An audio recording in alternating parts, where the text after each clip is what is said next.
శివమూర్తి గణనాథ శివుని కుమార గణనాథ శివమూర్తి గణనాథ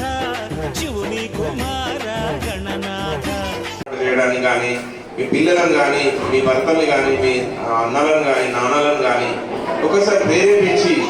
మనం అన్నం రోజు దొరుకుతుంది మనకు, కానీ లేని వ్యక్తుల గురించి కొంచెం సామాజిక స్పృహ కలగాలని, మీ అందరు కూడా మీ పిల్లలకు కూడా అటువంటి నైతిక విలువలు పెంపొందించాలని, మనం ఎట్లయితే అన్నం తింటున్నామో ప్రతి వారికి కూడా ఆలోచన ఉంటుంది, దేవుడి దగ్గర కూర్చోవాలా, పూజలు చేయాలా, మంచి భోజనం చేయాలా, దేవుడిని భక్తితో కొలవాలని ఏదైతే ఉంటుందో అటువంటి అంశంలో భాగంగా ఈరోజు ఈఆర్ ఫౌండేషన్ తరఫు నుంచి మేము ప్రతి ఒక్కరికి అన్నం ఉంది, భోజనం ఉంది, అన్ని ఉన్నా కానీ లేని వ్యక్తుల పట్ల మనకు దయ, వారి పట్ల యొక్క సానుభూతి ఉండాలని కోరుకుంటూ, మీరందరి యొక్క సంతోషమైన ఈ సమయంలో జీవితం యొక్క పరమార్థం ఏంటంటే మనం భోజనం చేస్తూ ఇది ఎదుటి వ్యక్తికి ఇంత ముక్కడి అన్నం పెడితే వారి జీవితాంతం మనని ఎంతో సంతోషంగా చూస్తారు. ఒక చెట్టు కింద నీడతోనే మనం ఒక రోజు ఉంటే ఆ చెట్టును మనం ఎంతో గుర్తు చేసుకుంటాం, మనకు నీడనిచ్చిందని. మీరు ఇంత అన్నం పెడితే ఫ్యూచర్ లో ఎవరికైనా మీకు తోచిన విధంగా మీకు ఏదైనా వారు కలిస్తే వారిని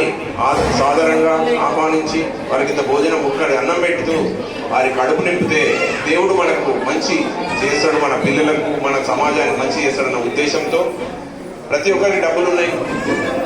డబ్బులు లేని వ్యక్తి ఎవరు లేరు కదా, కానీ లేని వ్యక్తికి కూడా మనం సామాజికంగా ఏదైనా సహాయం చేయాలనే ఒక తలంపు మీలో కలగాలని నేను ఇక్కడ మాట్లాడుతున్నాను. మనం అందరం అన్నదమ్ముల వల్లే అక్క చెల్లెల వల్లే పుట్టి పెరుగుతున్నటువంటి ఈ దేశంలో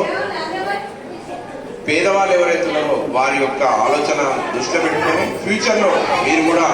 మనం ఎలాగైతే చేస్తున్నామో వారికి కూడా ఏదన్నా సహాయం చేయాలని మీ మనసులో దేవుడి యొక్క ఆలోచన కూడా అదే, వినాయకుడు కూడా అదే చెప్తాడు. ప్రపంచమంతా తిరిగేచ్చినా కూడా శివుడి యొక్క కుమారులు ఇద్దరు ప్రపంచమంతా తిరిగేస్తే